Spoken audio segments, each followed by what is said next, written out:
Problem மென்ல தான் இருக்கு. Low count, poor motility, இல்லைன்னா நெல் ஸ்பெர்ம் கவுண்ட் கூட நாங்க பார்க்குறோம். என்னால அப்பா ஆக முடியாதான்னு ஃபீல் பண்றாங்க. இந்த கிரைசிஸ் எதனால வருதுன்னு இப்போ பார்க்கலாம். லைஃப் ஸ்டைல் மாடிஃபிகேஷன், ஒரே இடத்துல உட்காந்துட்டு வேலை பார்க்கறது, செடென்ட்ரி லைஃப் ஸ்டைல்னு சொல்லுவோம். கிளாஸ் ஏ பர்சனாலிட்டின்னு சொல்லுவோம். இந்த லைஃப் ஸ்டைலில் சின்ன கிளாஸ் நீடல்ல எடுத்து டைரக்டா எக்குள்ள இன்ஜெக்ட் பண்ணுவோம். No rising, no competition, it's a direct entry.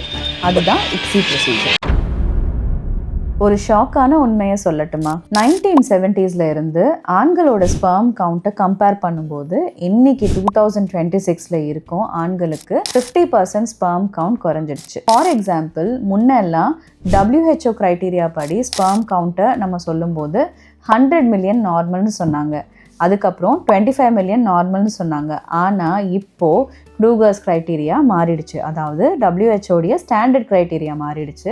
Sperm count 16 மில்லியனுக்கு மேலே இருந்தாலே அது நார்மல்னு தான் சொல்கிறாங்க. இது வெறும் நியூஸ் இல்லை, இது ஒரு சைலண்ட் கிரைசிஸ். முன்னாடியெல்லாம் இன்ஃபர்டிலிட்டின்னா அது பெண்களோட பிரச்சனைன்னு மட்டும்தான் பேசுவாங்க. ஆனால் இன்னைக்கு நம்ம கிளினிக்கில் வர 10 கப்பலில் 4லேருந்து 5 பேருக்கு ப்ராப்ளம் மென்ல தான் இருக்குது. லோ கவுண்ட், புவர் மோட்டிலிட்டி, இல்லைன்னா நெல் ஸ்பெர்ம் கவுண்ட் கூட நாங்கள் பார்க்குறோம். என்னால் அப்பா ஆக முடியாதான்னு ஃபீல் பண்ணுறாங்க. பட் டோன்ட் வரி, சயின்ஸ் ரொம்ப முன்னேறிடுச்சு. இன்னைக்கு நம்மக்கிட்ட இக்ஸி அப்படிங்கிற ஒரு பவர்ஃபுல்லான டூல் இருக்குது.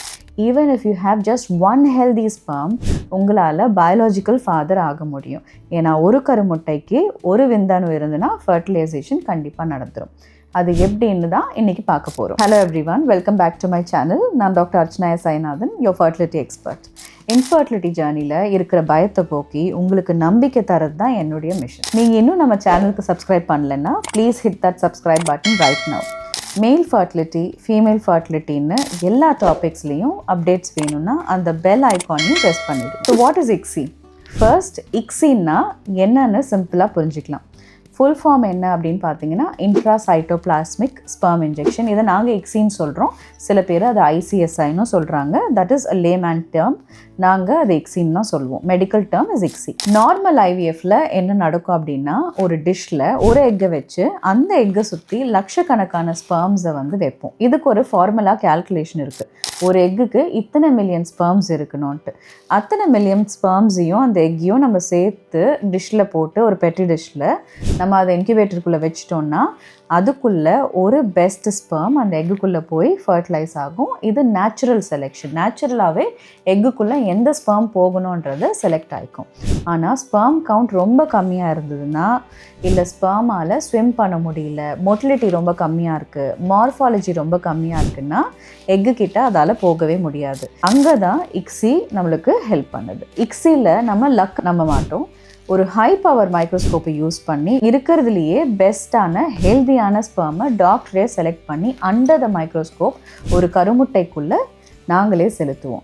அது ஒரு சின்ன கிளாஸ் நீடலில் எடுத்து டைரெக்டாக எக்குள்ளே இன்ஜெக்ட் பண்ணுவோம். No rising, no competition, it's a direct entry. அதுதான் இக்ஸி ப்ரொசீஜர். ஏன் இப்போ ஆண்களுக்கு இவ்வளோ பிரச்சனை வருது? Why is this crisis happening in 2026? Not only ஸ்பெர்ம்ஸுங்க, வைக்ரோமோசோமுடைய லென்த்து கூட கம்மி ஆகிட்டே வருது அப்படின்றது தான் இப்போ சொல்கிறாங்க. ஜென்ரலாக ஸ்பெர்ம் கவுண்ட்டும் குறைஞ்சிக்கிட்டே வருது, வைக்ரோமோசோமுடைய லென்த்துமே குறைஞ்சிட்டே வருது. At one point of the time, ஒரு சில வருஷங்களுக்கு பிறகு வைக்ரோமோசோம் காணாமையே போயிடும் அப்படின்றதும் நிறைய சயின்டிஸ்ட் கண்டுபிடிச்சிருக்காங்க. இதே வேகத்தில் இதோடைய டிக்ளைன் இருந்ததுன்னா. இந்த கிரைசிஸ் எதனால் வருதுன்னு இப்போ பார்க்கலாம். லைஃப் ஸ்டைல் மாடிஃபிகேஷன், ஒரே இடத்துல உட்காந்துட்டு வேலை பார்க்கறது, செடென்ட்ரி லைஃப் ஸ்டைல்னு சொல்லுவோம். கிளாஸ் ஏ பர்சனாலிட்டின்னு சொல்லுவோம். இந்த லைஃப் ஸ்டைலில் லேப்டாப்ஸை மடி மேலே வச்சுக்கிட்டு ஹீட்டை இன்க்ரீஸ் பண்ணுற என்வாயன்மெண்ட்டில் வேலை செய்கிறது, இந்த மாதிரி கிளாஸ் ஏ பர்சனாலிட்டியில் இருக்கிறது ஒரு காரணமாக இருக்குது. ரெண்டாவது பார்த்தீங்கன்னா என்வாயன்மெண்டல் ஃபேக்டர்ஸ். நம்ம சாப்பிட்ற சாப்பாட்டில் இருக்கிற பெஸ்டிசைட்ஸ், பிளாஸ்டிக் பாட்டில்ஸில் இருக்கிற மைக்ரோ பிளாஸ்டிக்ஸ், இதெல்லாம் டெஸ்டோஸ்டிரோனை ரொம்பவே கம்மி பண்ணிடும். இதுவுமே ஒரு காரணம் தான் உங்களுக்கு ஸ்பெர்ம் கவுண்ட் கம்மி ஆகுறதுக்கு. மூணாவது என்னன்னு பார்த்தீங்கன்னா stress, work stress and sleep இல்லாத வாழ்க்கை முறை. முன்னாடி எல்லாம் 20 மில்லியனுக்கு மேலே இருந்தால் நார்மல். இப்போ WHO ஸ்டாண்டர்ட்ஸ் படி 16 மில்லியனுக்கு மேலே இருக்கணும் இல்லையா? ஆனால் இந்த மாதிரி சுச்சுவேஷனில் இக்ஸி ஒரு வரப்பிரசாதம். உங்களுக்கு மில்லியன்ஸாக கவுண்ட் இருக்கணும்னு தேவையே இல்லை. ஜஸ்ட் கொஞ்சம் ஸ்பெர்ம்ஸ் இருந்தாலே போதும், நம்ம சக்ஸஸ் பண்ணிட முடியும். இக்ஸிக்கு என்ன க்ரைட்டீரியா, நம்பர் ஆஃப் ஸ்பெர்ம்ஸ் எவ்வளோ இருக்கணும் அப்படின்னு பார்த்தீங்கன்னா, மினிமம் 1 ஸ்பெர்ம்லேருந்து ஸ்டார்ட் பண்ணி அட்லீஸ்ட் 5 மில்லியன் வரைக்கும் இருந்ததுன்னா கண்டிப்பாக இக்ஸி ட்ரீட்மெண்ட்டில் நல்ல சக்ஸஸ் ரேட்டை கொடுக்க முடியும். இக்ஸி ட்ரீட்மெண்ட் யாருக்கு கண்டிப்பாக தேவைப்படும்னு பார்க்கலாம். சிவியர் ஆலிகோசூஸ்பெர்மியா, அதாவது ஸ்பெர்ம் கவுண்ட் ரொம்ப ரொம்ப கம்மியாக இருக்கிறவங்க, புவர் மோட்டிலிட்டி, அஸ்தெனோசூஸ்பெர்மியான்னு சொல்லுவோம். ஸ்பெர்ம்ஸ் இருக்குது ஆனால் அதால் நீந்தி போக முடியல, ஸ்விம் பண்ண முடியலை அப்படின்ற மாதிரி இருக்கிற ஸ்பெர்ம்ஸ். டெரட்டோசூஸ்பெர்மியா, ஸ்பெர்ம் ஷேப் சரியாக இல்லை, மார்ஃபாலஜியில் இஷ்யூஸ் இருக்கிறது, இந்த மாதிரி இருக்கிறதுனாலையும் உங்களுக்கு இக்ஸி தேவைப்படலாம்.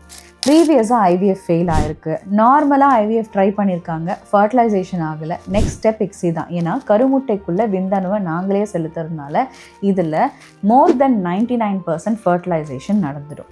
ஐவிஎஃப்பை பொறுத்த வரைக்கும் கருமுட்டைக்குள்ளே விந்தணு போகவே இல்லைன்னா ஃபர்டிலைசேஷன் நடக்காமல் இருக்கிறதுக்கு சான்ஸ் இருக்குது இல்லையா? ஸோ நார்மலாக ஐவிஎஃப் பண்ணி ஃபெயிலியர் ஆனவங்களுக்கு ICSI should be the best choice when you take the next treatment. And sperm count நில்லாக இருக்கிறது, அசோஸ்பெர்மியான்னு சொல்லுவோம் இல்லையா? இந்த மாதிரி இருக்கிறவங்களுக்கும் நம்ம இக்ஸி டெக்னிக் தான் பண்ணணும். இதில் என்ன பண்ணுவோன்னு பார்த்தீங்கன்னா, டீசா பீஸா அப்படின்னு ஒரு ப்ரொசீஜர் இருக்குது. சில பேருக்கு டீசா பீஸாவில் கிடைக்கலன்னா மைக்ரோ டீசான்னு ஒரு ப்ரொசீஜர் இருக்குது. இது எல்லாமே டைரெக்டாக உங்களுடைய டெஸ்டஸ்லேருந்து விந்தணுக்களை எக்ஸ்ட்ராக்ட் பண்ணி ஒன்று எபிடைமஸ்லேருந்து இல்லைன்னா டெஸ்டஸ்லேருந்து இல்லைன்னா மைக்ரோ டீசா மூலமாக டெஸ்டஸ்லேருந்து ஸ்பெர்ம்ஸை எக்ஸ்ட்ராக்ட் பண்ணி அதில் கிடைக்கிற 1-2 ஸ்பெர்ம்ஸில் ஹெல்தியஸ்ட் ஸ்பெர்மை வந்து கருமுட்டைக்குள்ளே இன்ஜெக்ட் பண்ணோன்னா அதுலேயுமே உங்களுக்கு நல்ல சக்ஸஸ் ரேட்ஸ் கொடுக்கும். நிறைய பேருக்கு ஒரு பயம் இருக்குது, டாக்டர் ஃபோர்ஸ் பண்ணி ஃபர்டிலைசேஷன் பண்ணுறோம் இல்லையா, இதில் குழந்தை நல்லா இருக்குமா, பர்த் டிஃபெக்ட்ஸ், கன்ஜென்டல் அப்நார்மாலிட்டிஸ் இதெல்லாம் ஏதாவது வருமா அப்படின்னு நிறைய பேர் இருக்காங்க. கவலைப்படாதீங்க, இக்ஸி டெக்னிக்கை வந்து கிட்டத்தட்ட 20 இயர்ஸாக நம்ம யூஸ் பண்ணிகிட்ருக்கோம். ஸ்டடீஸ் படி இக்ஸி பேபிஸ்க்கும் நார்மல் பேபிஸ்க்கும் எந்த ஒரு பெரிய வித்தியாசமும் இல்லை. அவங்க ஹெல்த்தியாக நார்மலாக தான் வளருவாங்க. இன்ஃபேக்ட் இந்த டெக்னிக் மூலமாக தான் உலகத்தில் மில்லியன்ஸ் ஆஃப் மென் அப்பா இருக்காங்க. சக்ஸஸ் ரேட் பற்றி கேட்டால் நார்மல் ஐவிஎஃப்பை விட மேல் ஃபேக்டர் இன்ஃபர்டிலிட்டிக்கு இக்ஸியோட ஃபர்டிலைசேஷன் ரேட் ரொம்ப ரொம்ப அதிகம். Almost more than 95% of your eggs will get fertilised if you do ICSI. So ஃபைனலாக நான் சொல்கிறது ஒன்று தான், male infertility is not the end of the road. அது ஒரு ஃபுல் ஸ்டாப் கிடையாது, அது வெறும் ஒரு கமா தான். 2026 பிரச்சனைகள் ஜாஸ்தி ஆகலாம், ஆனால் அதுக்கான சொல்யூஷன்ஸும் ஜாஸ்தியாக இருக்குது. உங்களுக்கு லோ ஸ்பெர்ம் கவுண்ட் பிரச்சனை இருந்தால் ஃபீல் பண்ணி டைம் வேஸ்ட் பண்ணாதீங்க, சீக்கிரமாக ஒரு ஃபர்டிலிட்டி எக்ஸ்பர்ட்டை பாருங்கள். இக்ஸி உங்கள் கனவை நிறைவேற்றும். உங்களுக்கு மேல் ஃபர்டிலிட்டி பற்றி இன்னும் ஏதாவது டவுட்ஸ் இருந்ததுன்னா கமெண்ட் செக்ஷனில் கேளுங்க, இல்லைனா நம்ம கிளினிக் நம்பருக்கு கால் பண்ணி அப்பாயின்மெண்ட் ஃபிக்ஸ் பண்ணுங்கள். இந்த வீடியோ உங்கள் ஃப்ரெண்ட்ஸ், கொலீக்ஸ் யாருக்காச்சும் ஹெல்ப்பாக இருக்கும்னு தோணுன்னா மறக்காமல் ஷேர் பண்ணுங்கள். See you in the next informative video.